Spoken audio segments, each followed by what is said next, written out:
ఓం శ్రీ గురుభ్యో నమః. మంచి చెడు ఆధ్యాత్మిక కథలు, అంతర్యామి కథలు. జీవన్ముక్తుడు. అనగనక ఒక గ్రామానికి గొప్ప సాధువు ఇచ్చేశాడు. అహర్నిశలు భగవన్నామ సంకీర్తనలో, ధ్యానంలో, దేవతార్చనలో మునిగి ఉండే ఆయన ఖ్యాతి చాలా త్వరగానే చుట్టుపక్కల గ్రామాలకు వ్యాపించింది. ఆ సాధువు దీవిస్తే ఫలిస్తుందని, ఏదైనా పలికితే అయి తీరుతుందని భక్తులకు విశ్వాసం కలిగింది. దాంతో భక్తులు విరగబడి రావడం, ఆయన నుంచి ఆశీస్సులు స్వీకరించి విలువైన కానుకలు సమర్పించడం మొదలైంది. ఆయన పళ్ళు ఫలాలు మినహా ఖరీదైన కానుకలకేసి కన్నెత్తి కూడా చూసేవాడు కాదు. కానుకల్ని పేదలకు పంచిపెట్టడం, అన్నదానాలకు వెచ్చించడమే తప్ప ఆయన పైసా నిలవేసుకున్న పాపాన పోలేదు. మొదటి నుంచి ఇదంతా గమనిస్తున్న ఒక వ్యాపారి ఆయన దగ్గరకు వచ్చాడు. అయ్యా, అపార సంపదల మీద కానీ, వాటి వల్ల లభించే పరమ సుఖాల మీద కానీ మీకు మోజు వ్యామోహం లేవా అని అడిగాడు. చాలాసార్లు అడిగాడు. అడిగిన ప్రతిసారి ఆ సాధువు నవ్వి ఊరుకునేవాడు, జవాబు ఇచ్చేవాడు కాదు. అయితే ఆ వ్యాపారి ఊరుకోలేదు. రోజు రావడం, అదే ప్రశ్న అడగడము, సమాధానం కోసం ఎదురు చూడడం జరిగేది. ఇలా చాలా రోజులు గడిచాయి. ఒకనాడు సాధువు ఆ వ్యాపారికి వేసి జాలిగా చూస్తూ, నువ్వు మరో వారం రోజుల్లో మరణించబోతున్నావు. ముందు ఆ సంగతి చూడు. నీ ప్రశ్నకు సమాధానం నేను తర్వాత చెప్తాను అన్నాడు. అంతే. ఆ వ్యాపారి మొహంలో రంగులు మారిపోయాయి. ఆ క్షణం నుంచి ప్రవర్తన మారిపోయింది. గబగబా వ్యాపార లావాదేవీలు చక్కబెట్టడం, వీలునామా రాయించడం, అప్పులు బాకీలు తెమిల్చేయడము, బాధ్యతలు అప్పగించడం లాంటివన్నీ చకచకా నిర్వహించడం మొదలైంది. మిగిలిన కొద్దిపాటి కాలాన్ని సద్వినియోగం చేసుకొని కర్మబంధాలను వదులుచుకోవాలనే తాపత్రయంతో ఇంట్లో నిత్యం హోమాలు, పూజలు, భజనలు ప్రారంభించాడు. రోజంతా భగవన్నామ సంకీర్తనలో మునిగి తేలుతుండేవాడు. ఆ దశలో సాధువు ఒకసారి ఈ వ్యాపారికి దగ్గరికి వచ్చాడు. నువ్వు నన్ను ప్రశ్న అడిగావు కదా, దానికి వివరంగా సమాధానం చెప్తాను, కూర్చో అన్నాడు. వెంటనే ఆ వ్యాపారి, అయ్యో, నాకు ఆ కథంతా వినడానికి తీరిక లేదు. నాకు సమయం కొద్దిగానే మిగిలి ఉంది. దాన్ని జాగ్రత్తగా వాడుకోవాలి. అనవసరమైన చర్చలు, సమాధానాల పట్ల నాకు ప్రస్తుతం ఆసక్తి బొత్తిగా లేదు. క్షమించండి అన్నాడు. అప్పుడు ఆ సాధువు, చూశావా, నీకు మరణం ఆసన్నమైందని విన్నాక కాలం విలువ, ఆధ్యాత్మికత విలువ తెలిసొచ్చాయి. చావు గురించి అర్థం కాగానే అనవసరమైన సంగతుల పట్ల, చిన్న చిన్న విషయాల పట్ల ఆసక్తి చనిపోయింది కదా. అంటే మరణం విషయం గుర్తొచ్చేంత వరకే ఈ మమకారాలు, వ్యామోహాలు, సమయం వృధా చేయడాలు అను. మృత్యు పొంచి ఉందనే విషయం తెలిసేసరికి ఇవన్నీ పటాపంచలు అయిపోతాయి. నాకు చావు ఖాయమనే విషయం నా చిన్నతనంలోనే తెలుసు. కనుక నువ్వు చెప్పే విషయాలపై నాకు ఆసక్తి అనేది కలగలేదు అని వివరించాడు. ముక్త స్థితి అంటే అదే.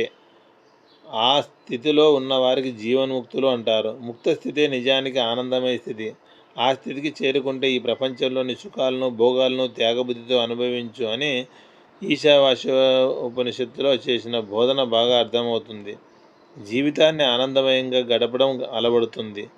అనవసరమైన విషయాల పట్ల ఆసక్తి నశిస్తుంది. నిజమైన సంపదలేవో స్పష్టంగా తెలుస్తుంది. ఎప్పటికైనా మరణం తథ్యమని గ్రహించడమే చిదానంద స్థితి. ఓం శ్రీ గురుభ్యో నమః. ఆశమూరడు, ఆస్తి జానడు. లోక వృత్తాన్ని ఒకసారి నిశితంగా పరిశీలిస్తే మానవులందరూ ఏదో ఒక ఆశను కలిగి దానికోసం పరిశ్రమిస్తున్నట్టు తెలుస్తోంది. బహుశా అందుకేనేమో ఆశయా బుద్ధతే లోకే అన్న శాస్త్రవాక్యం పుట్టింది మొదలు గిట్టిదాకా ఏదో ఒక ఆశతో అహరం అర్రులు చాచేవారు ఎందరో. వాళ్ళ తర్కం, వాళ్ళ హేతు, వాళ్ళ సిద్ధాంతం వాళ్లకు ఉండనే ఉంటాయి. సంప్రదాయంలో ధనాశన, దారేశన, పుత్రేశన అన్నవి ఈశనత్రయమని చెబుతారు. బాగా డబ్బు సంపాదించడం, భార్య పట్ల, పుత్రుల పట్ల ఆసక్తి, ప్రేమ తదితరాలు అన్నీ ఇందులో లీనమై ఉంటాయి. వీటి గురించి ఏ శాస్త్రకారుడు కానీ, తాత్వికుడు కానీ అభ్యంతర పెట్టలేదు. అతి సర్వత్ర వర్జయేత్ అని మాత్రమే అన్నారు. భాగవతంలో వామనుడు అంటాడు, సర్వస్వ చక్రవర్తిత్వం లభించిన అగ్నికి ఆజ్యం పోసినట్లే ఉంటుంది, కానీ ఆశలు తీరవు. గీతాచార్యుడు ఏమన్నాడు, ఆశాపాశాలు తప్పించుకోవాలనే కదా వందల కొద్ది ఆశాపాశాలు బంధించగా కామక్రోధాది అరిషడ్వర్గాలకు బానిసలై అన్యాయంగా డబ్బు సంపాదించి వర్తించే వాళ్లను చూస్తున్నాం. చివరకు మళ్ళీ జీవిత కథలన్నీ పరమ విషాదంగా ముగిసిపోతాయి. అంచేత ఇందులో ఏది వద్దనడం ఉద్దేశం కాదు. హద్దులకు లోబడి ప్రవర్తిస్తే తనకి, తన వాళ్ళకి జీవితం సుఖమయమవుతుంది. ఈ పరిస్థితులు ఏర్పాటు చేసుకోవడంలో ప్రాథమికమైన ఏ వనరులను, అవసరాలను అశ్రద్ధ చేయనక్కర్లేదు. ఔచిత్యం పాటిస్తూ తగు మాత్రంగా ఉండాలి. ఇది ఒక డబ్బుకే కాక లౌకికమైన అన్ని అర్థ సాధనాలకి అన్వయిస్తుంది. అర్ధకామ విషయాల్లో ఆశలు అసలు వద్దు. వాటిని త్యజిస్తే ముక్తి వస్తుందని వేమన కొంచెం పరుషంగానే చెప్పాడు. చదువులందు స్త్రీల పెదవులందు రాజ్య పదవులందు పానిపాదములందు ఆశలు వదలండి అంటాడు. అంటే ఇవి అక్కర్లేదని కాదు, వీటిలో చిక్కుకొని చిక్కుపడడం వద్దు అని. ఆశ విలాసం కృషి విశేషాల్లో కూడా భాషిస్తుంది. కుందేలును చూసినవాడు వేటగాడు అన్నట్టు కాస్తంత చదువు కుస్తంత కృషి చేసి చేయకుండానే మహాపండితులుగా కవులుగా కళాకారులుగా భాషించాలని ఆశించే వాళ్ళంతా ఇలాంటి ఆశాబద్ధ జీవులు. వారి పోషకుల గురించి చెప్పనే అక్కర్లేదు. చిన్న చిన్న దానాలకు మిన్నంటే కీర్తిని ఆశిస్తారు. సహజంగా లభించకపోయినా సమాజం ముక్కు మీద గుద్ది మరీ సాధిస్తారు. ఇక అసలు జీవిత ధ్యేయమైన 4వ పురుషార్థం సంగతి. ఈ రంగంలో ఆశయాలు సులభ మార్గాలు కోకొల్లలు. ఇవన్నీ సూక్ష్మంలో మోక్షం అనే పద్ధతికి చెందుతాయి. చిల్లర మొక్కుబళ్ళు చిల్లర దేవుళ్ళు గురువులు బాబాలు ఎవరైనా కాస్త కరుణించి కామ్యం నెరవేర్పగలిగితే చాలు, బోల్డంత డబ్బు పెడతాం, కనకవర్షం కురిపిస్తాం అనే కుహన భక్తవర్గం అధికంగా ఉంటుంది. ఒక్కోసారి వీళ్ళ సాఫల్య వైఫల్యాల మీద పైవాళ్ళ కీర్తి ప్రతిష్టలు ఆధారపడి వాళ్ళ జాతకాలను తరచూ మారుస్తుంటాయి. నిష్కల్మషము నిరహంకారము నిర్మలమైన భక్తి చేత ఇహపరాలను హాయిగా సాధించుకోవచ్చు అన్న సంగతి వీళ్ళకు తెలిసేలోపు జీవితకాలాలు చెల్లిపోతాయి. మరి తప్పదు కదా. పునరపి మరణం పునరపి జననం. మానవుడు ఆశాజీవి కావచ్చు, ఆశాబద్ధుడు కానక్కర్లేదు. న్యాయ మార్గంలో ధనార్జన చేసి ధారాపుత్రాదులను పోషించుకుంటూ చదువు సాముల్లో కృషి విశేషాలతో అంకిత భావంతో వ్యవహరించి భక్తియుక్తుడై జీవనయాత్ర సాగిస్తే సర్వం సుఖాంతం. పై వాటిలో ఎక్కడ అతి చేసినా సర్వం దుఃఖాంతం. మానవుడు ఆశాజీవి కావచ్చు, ఆశాబుద్ధుడు కాకూడదు. ఓం శ్రీ గురుభ్యో నమః. నిన్ను నీవు కోల్పోరాదు. దేని మీదైనా విరక్తి పుట్టవచ్చేమో కానీ జీవితం మీద విరక్తి కలగకూడదు. బతుకు తీపి అనేది ఒక అద్భుతం. మనం అల్పం అనుకున్న క్షుద్ర జీవితంలో సైతం ఈ తీపి ఉంటుంది. చీమ మొదలు సార్వభౌముడి వరకు సమానంగా విస్తరించినది ఈ బతుకు తీపి. జీవితానికి ఉన్న విలువ అపారం. లౌకిక ప్రయోజనాలతో పాటు అలౌకిక పరమార్థాన్ని సాధించే గొప్పతనం జీవితం అనే అంశంలో ఇమిడి ఉంది. జీవితాన్ని అందంగా ఆనందంగా సమృద్ధిగా అనుభవించడానికి కావలసిన నైతిక సూత్రాలు నియమాలు అభ్యాసాలు ఏర్పరిచారు మన మహర్షులు. ఆరోగ్యవంతమైన శరీరంలో మంచి మనసు ఉండాలి. ఈ రెండింటిని సాధించడమే అసలమైన ప్రయోజనం అన్నది స్పష్టమైన నిర్వచనం. అందుకే ఎప్పుడు జీవితంపై రోత కలగకూడదు. ఈ అవగాహన లేక క్షణికోద్రేకాలకు లోనైన వాడు బతుకునే ముగించుకోవాలనుకుంటాడు. ఈ ఆత్మహత్య ప్రయత్న ధోరణి ఉద్రేకం వల్ల ఒత్తిడి వల్ల కలుగుతుంటుంది. జీవితంలో అర్థం లేని పరుగులు పెడుతూ ప్రశాంతత అనే స్వాభావిక స్థితిని కోల్పోవడం చేత అవగాహన అనేది లేకుండా బతుకు సంపద పోగొట్టుకుంటున్నాం. హనుమంతుడు ఎంతో ఆత్మవిశ్వాసంతో ఆశతో సీత జాడ గ్రహించేందుకు లంకలో ప్రవేశించాడు.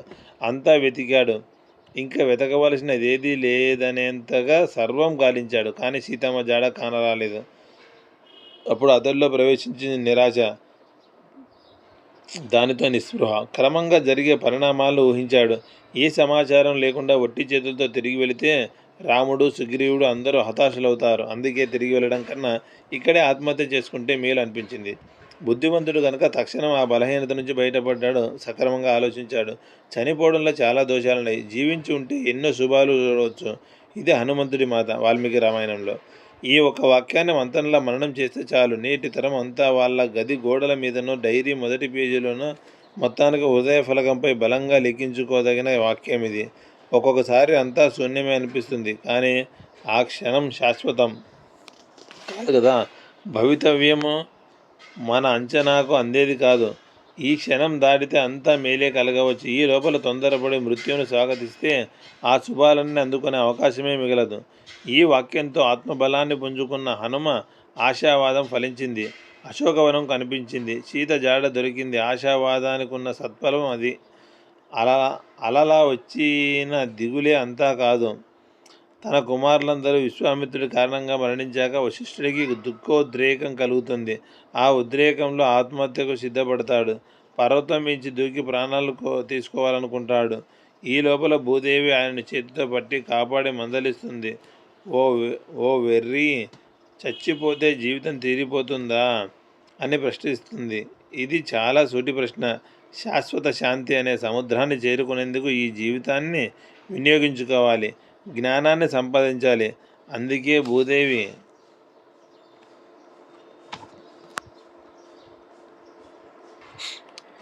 భూదేవి బోధతో క్షణికోద్రేకం నుంచి బయటపడ్డ వశిష్ఠుడు తపస్సు చేసి సాక్షాత్కారం పొంది ఆ విశ్వగురువు ప్రసాదించిన బ్రహ్మజ్ఞానంతో సుస్థిర శాంతిని పొందుతాడు.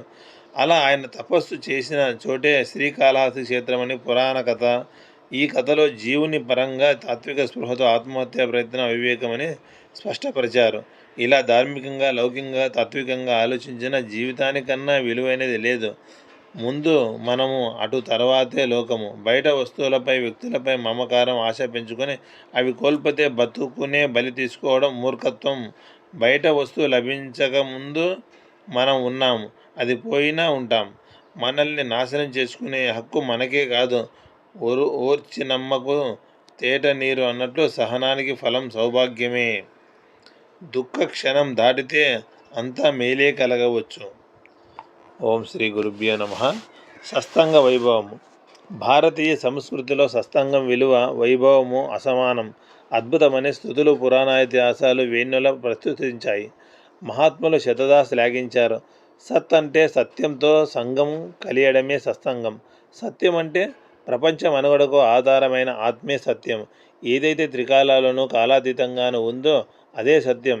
ఏది దేని మీద ఆధారపడదో, దేనికైతే పరిణామము, నశింపు లేవో, దేనికైతే పూర్ణత్వం ఉందో, ఏదైతే అద్వయమో అదే సత్యం లేదా పరమాత్మ.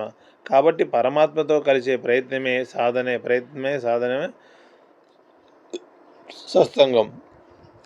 భగవంతుని నేరుగా చేరగల మహాత్ములు చాలా అరుదు. అందుకే సామాన్యులకు సైతం దైవశక్తిని అందుబాటులోకి తెచ్చి దైవంతో అనుసంధానం చేయగల సత్యము తెలిపిన భక్తులు, జ్ఞానుల సాంగత్యం అవసరమైంది. తనకు తానుగా ఎగరలేని ధూళి గాలి సాంగత్యం వల్ల ఎలా పైకి ఎగురుతుందో, అలాగే సత్సంగం సామాన్యులకు కూడా ఆధ్యాత్మిక ఉన్నత శిఖరాలకు తీసుకువెళ్తుంది. వృషపర్వుడు, బలి, బాణుడు, విభీషణుడు, సుగ్రీవుడు, హనుమంతుడు, జటాయువు, కుబ్జ, ధర్మవ్యాధుడు, వ్రజగోపికలు మొదలైన వారందరూ కేవలం సత్సంగం వల్లనే తరించారని భాగవతం తెలిపింది. భక్తుల్లో జాతి, విద్య, ధన, ఉద్యోగ, లింగాది భేదాలు లేవు, చూడకూడదు. భక్త తుకారం వ్యాపారి, జనాబాయి పరిచారిక, కన్హోపాత్ర వేశ్య, నామ్దేవ్ దర్జీ, నందదాస్ బ్రాహ్మణుడు, గోరా కుమ్మరి, సేన మంగలి, రోహిదాస్ ఆ కాలంలో అంత్యజుడు, సవిత తోటమాలి. అయినా వీరందరూ పరమ భక్తాగ్రేసరు. వీరి సాంగత్య భాగ్యం వల్ల ఎందరో ధరించారు. సత్పురుషులతో సాంగత్యమే స్వర్గం. శాస్త్ర సజ్జన సంగత్యాదుల ద్వారా యథార్థ తత్వాన్ని తెలుసుకోమని మహోపనిషత్తు చెబుతుంది. మహోపనిషత్తు ప్రబోధం. సత్పురుషుల సాంగత్యము భగవత్ సాక్షాత్కారం కంటే ప్రియమైనదని శ్రీకృష్ణ భగవానుడే స్వయంగా తెలిపాడు భాగవతంలో. స్వర్గ మోక్షాదుల కంటే భగవద్భక్తుల సాంగత్యమే మేలని శౌనకాది మునులు సూత మహర్షి వద్ద ప్రస్తుతించారు. ఇదే విషయాన్ని వాల్మీకి కూడా లంకిని చేత పలికిస్తాడు. మహాత్ముల సాంగత్యం ఈ భూలోకంలోనే లభిస్తుంది కనుక మానవ జన్మ ప్రశస్తమైనదని రాహు గణ మహారాజు కీర్తించాడు. అందుకే ప్రతి గృహస్థుడు సత్సంగాన్ని విధిగా కలిగి ఉండాలని నారదుడు యుధిష్ఠిరుడితో బోధించాడు. సత్సంగం లేనివాడు సాధారణ భక్తుడు మాత్రమే అని అంటుంది భాగవతం. ముక్తికి బదులు సత్సంగానే కోరిన వారిలో సంతు తుకారం ఒకడు. శ్రీకృష్ణుడు వడాలిస్తానంటే సుధాముడు అనే మాలాకారుడు భౌతిక సంపదలను కాకుండా భగవద్భక్తి సత్సంగము, భూతదయను, నీ పాద కమలముల సేవయు, నీ పదార్చకులతోడి నెయ్యను మాత్రమే అనుగ్రహించమన్నాడు పోతన భాగవతంలోంచి. అందుకే శ్రీ శంకర్లు సత్సంగాన్ని మనకు విధించారు. రమణ మహర్షి కూడా సత్సంగం ఆవశ్యకతను గురించి నొక్కి చెప్పారు. ఓం శ్రీ గురుభ్యో నమః.